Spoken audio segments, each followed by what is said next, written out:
Hello po mga kababayan, si Dante Maravillas po, Bicolano, Albayano vlogger, and dating mainstream media practitioner. So ngayon, pag-usapan natin po yung nangyari kay Laila de Lima na ang sabi po, baka daw si Laila de Lima bumalik sa kulungan. Nireverse po ng CA yung naging desisyon ng korte na nag-acquit sa kanya sa kasong yung drug-related case na final laban sa kanya nung previous administration na nag-result po sa pagkakulong niya na almost 7 years. Ang nagsabi po na baka bumalik sa kulungan si Panelo. Ayan status quo means custody. Panelo says De Lima may be jailed again after CA reversal. Lang itong mga legal opinions ni Panelo po, most of the time sablay.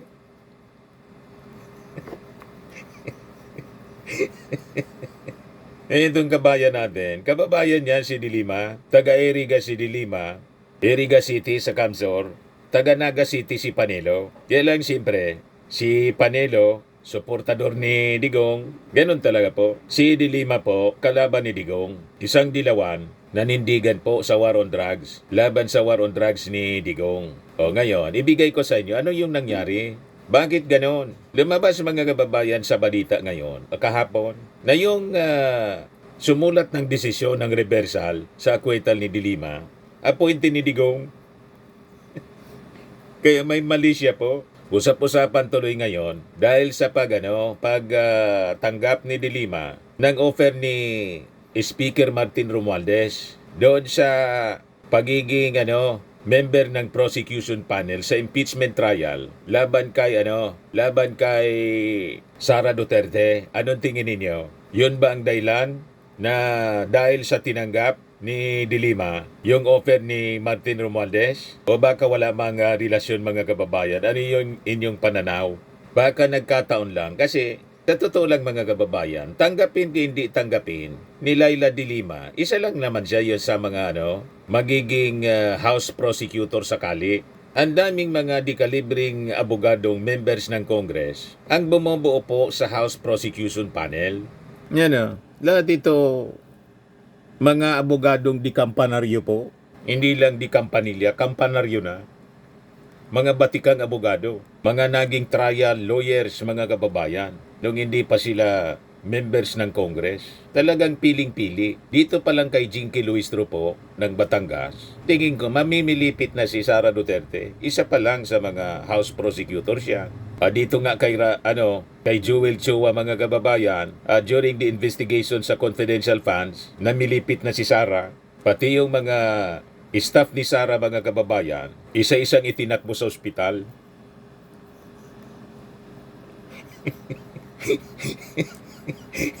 Sunod-sunod, mga kababayan na nanikip yung dibdib. Hindi makahinga kasi pinipigil mga kababayan na magsalita ng katotohanan. Pag tinututukan ng matatalim na mata ni Sara Duterte yung kanyang mga staff, naninikip yung dibdib. Yun ang dahilan kung bakit sunod-sunod na tinakbo sa ospital. Yan, sa pagtatanong pa lang yan ni House Prosecutor, magiging House Prosecutor Joel Chua. Nag-survive doon sa pag-atake mga kababayan ni Sara Duterte sa kampanya. Paituan niya yung apple, isaksak mo nga ito sa bibig ni Joel Chua hanggang mabilaukan, hanggang mamatay. Nagka-survive po siya. Si Valeriano pala panalo. So ang naging ang natalo lang si Benny Abante, pero konti man lang yung lamang. Kaya sabi nga natin, si Benny Abante, hindi man po siya House Prosecutor. So tingin nila mga kababayan, itong pagtanggap ni Laila de Lima na maging member ng House Panel, may koneksyon itong pa-reversal. Mga duda man lang. Kasi ang sabi, appointee ni Digong, yung CA Associate Justice mga kababayan na sumulat ng resolusyon. Ito siya. Report ito ng Impact Leadership. Yan Impact Leadership. Duterte appointees in CA reverse De Lima acquittal a day after she joins BP impeachment panel. may mali siya yung kwento, mga kababayan. Pero sa paniwala natin, pwede. Di ba? Malamang. Ngayon, ano yung tingin ninyo mga kababayan? Post your comments para marinig. Malaman ng ating mga kababayan. Gusto ko po, may mga reactions po kayo sa mga topics natin, sa mga discussions natin po. Hindi lang yung daldal ng daldal dito. Di ba? Yan o.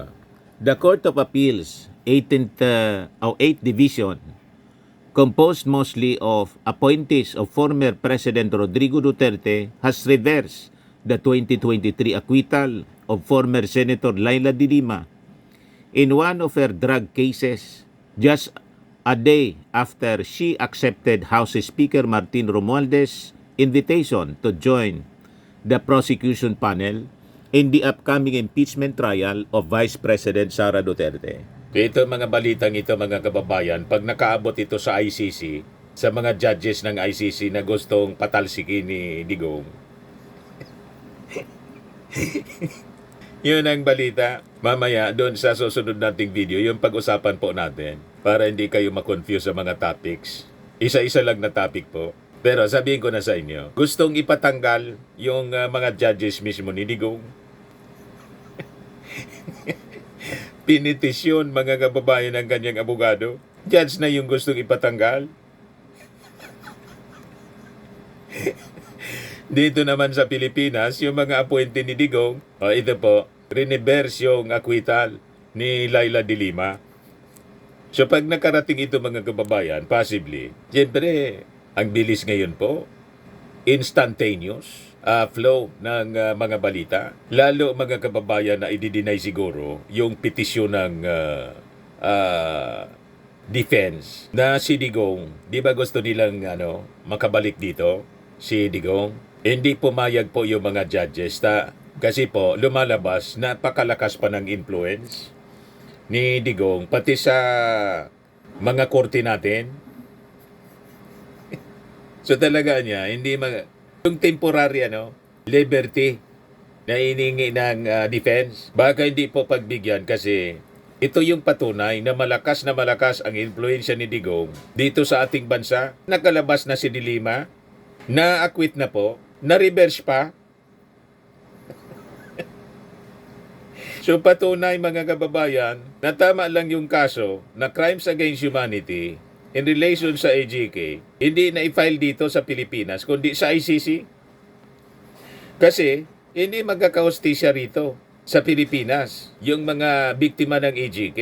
Ito nga, dating senador, natanggal sa pagkasenador, at hindi na nakabalik sa Senado, botit nanalo as ML Party List Representative. Ngayon, tinanggap yung offer ni Martin Romualdez na maging party ng House Prosecutor laban sa anak ni Digong na si Sara Duterte. Ito na yung sumunod na pangyayari na reverse. Hello. Just a day after she accepted House Speaker Martin Romualdez's invitation to join the prosecution panel in the upcoming impeachment trial of Vice President Sara Duterte.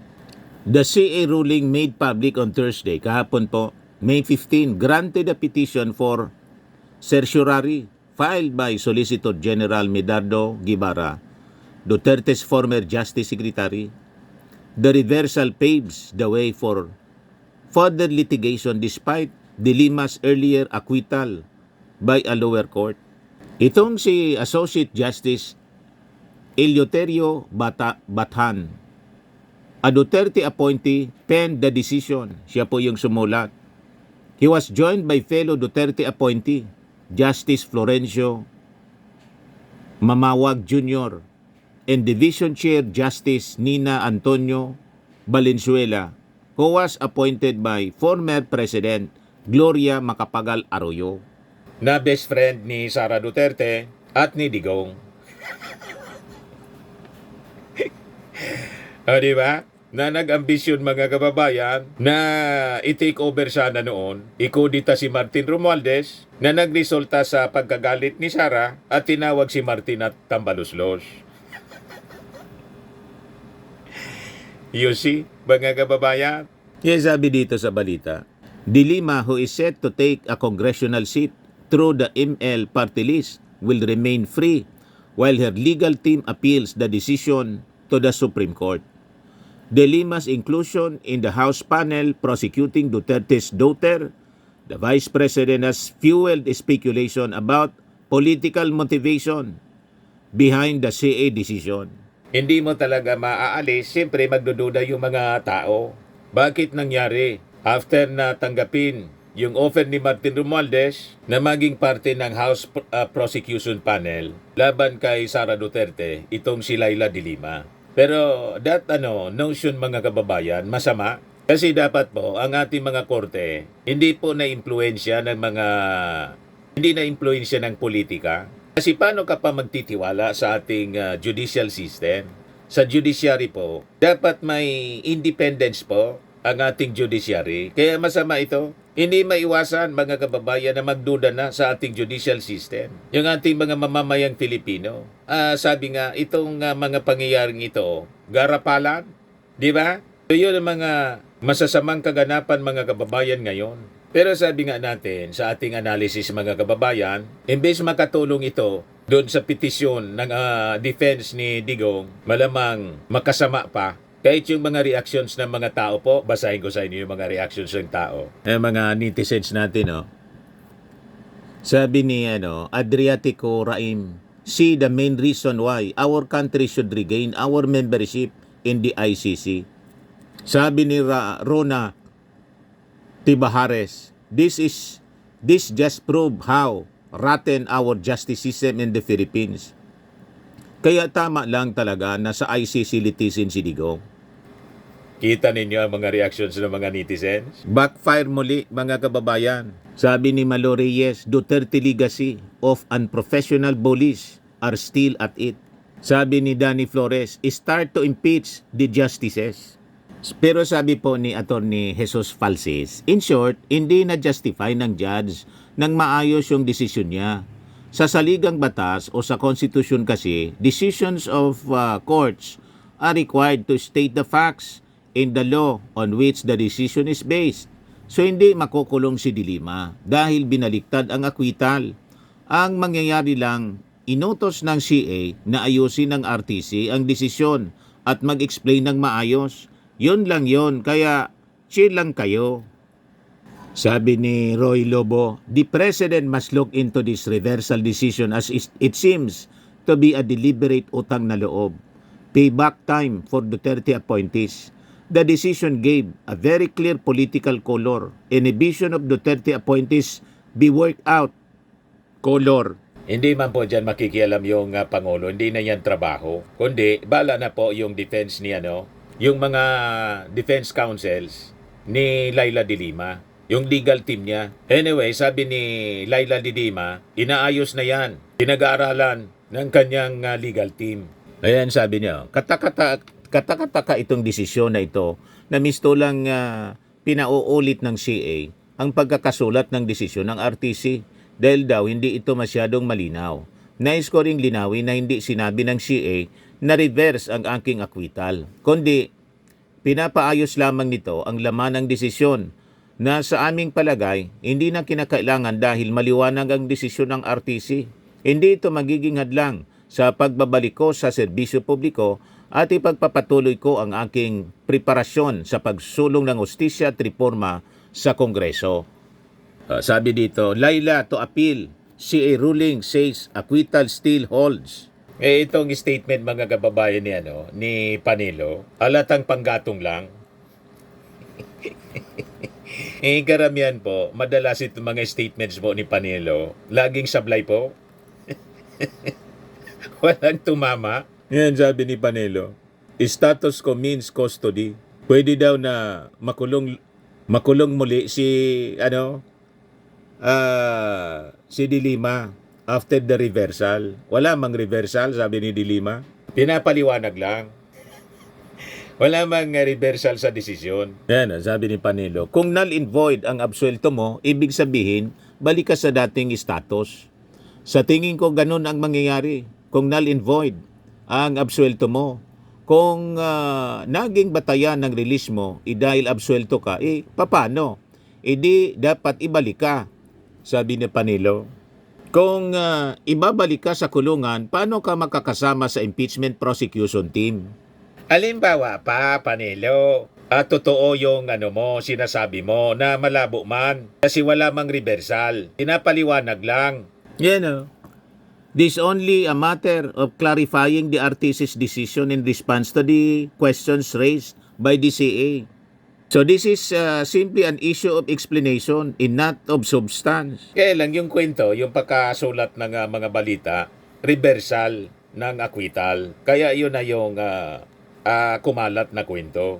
Pero pag tiningnan mo, wala mang reversal. Pag binasa mong mabuti, yung naging resolusyon, wala mang ganon, sabi ni Laila de Lima. Ngayon, balik tayo sa argumento ni Panelo. Halimbawa pa, totoo yung interpretation po ninyo. Isa lang naman si Laila de Lima sa mga House prosecutors. Nakadagdag lang siya. Nandyan pa si Chiljuk, no? At yung mga dating members, dalawa man lang yung nabakante po eh. Kasi yung iba natalo, tulad ng aming ako Bicol congressman na si Atty. Jill Bungalon, natalo sa eleksyon. At yung isa pa, yung mga dating members po na inappoint ng House panel, na maging member ng House panel, mga dekalibring abogado. Kaya it is a non-issue po sa impeachment trial ni Sara Duterte. Kahit hindi pa dumagdag si Laila de Lima at saka si Chel, kayang-kaya ng mga original members ng House panel para i-prove ang nakasulat na 7 articles of impeachment laban kay Sara Duterte. Pinapalakas mo lang, Panelo, ang loob ni Sara. Pero ang totoo niyan, yung kampo po ninyo hindi na haros makatulog kasi patong-patong na problema ang inyong kinakaharap at sunod-sunod na siya. Yung pagbagsak ng mga Sword of Damocles. Si Atty. Roque po, full-pledged ng pugante, nag-issue na ng warrant of arrest. Mga kababayan, yung judge, inisyuhan na po ang illicit judge laban kay Atty. Harry Roque. Pero si Panilo, mga kababayan, kasi kaaway niya si Atty. Harry Roque, challenge ngayon si Atty. Harry Roque, umuwi ka na niya. You see, sila nag-aaway, mga kababayan. Ayan o. Sabi ni Attorney Panelo, "No, I do not think Harry Roque is being politically persecuted. Kung ako sa kanya, abogado naman siya. Harapin niya."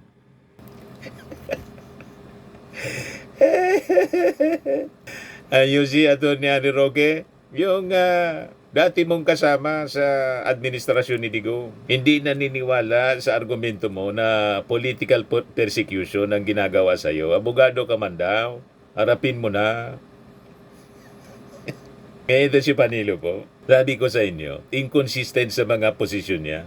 Confused na rin itong kababayan ko. Kasi galit siya kaya Iwan ko kung anong dahilan kung bakit hindi sila magkasundo ni Atty. Harry Roque. Sa isang interview nga, tinanong kung ano masasabi niya kay Atty. Roque. Sino niya yan? Sino man niya yan?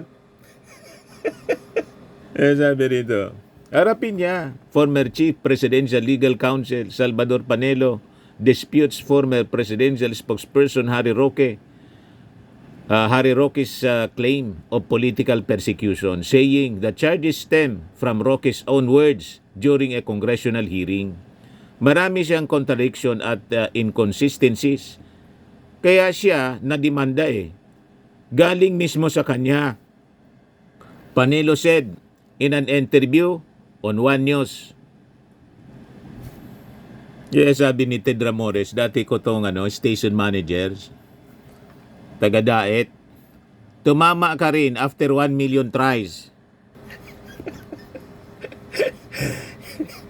You see, sabi ko sa inyo si Panelo, may saltik din. Sa statement niyang ito, magbabackfire ito sa posisyon niya, mga kababayan. This is a contradiction sa posisyon niya sa kaso ni Digong. Kasi si Digong din nakaso dahil din sa kanyang admisyon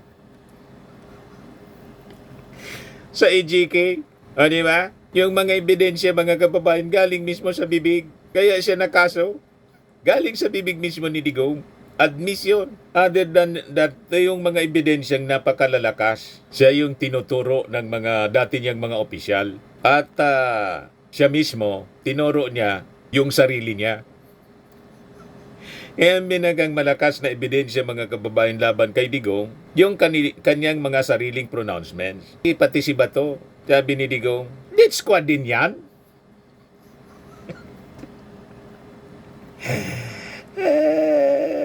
Ngayon naman si Panilo, yung dati niyang kasama, sinabihan na, harapin mo niya, kaya kanya na demanda yung mga ebidensya galing mismo sa bibig mo.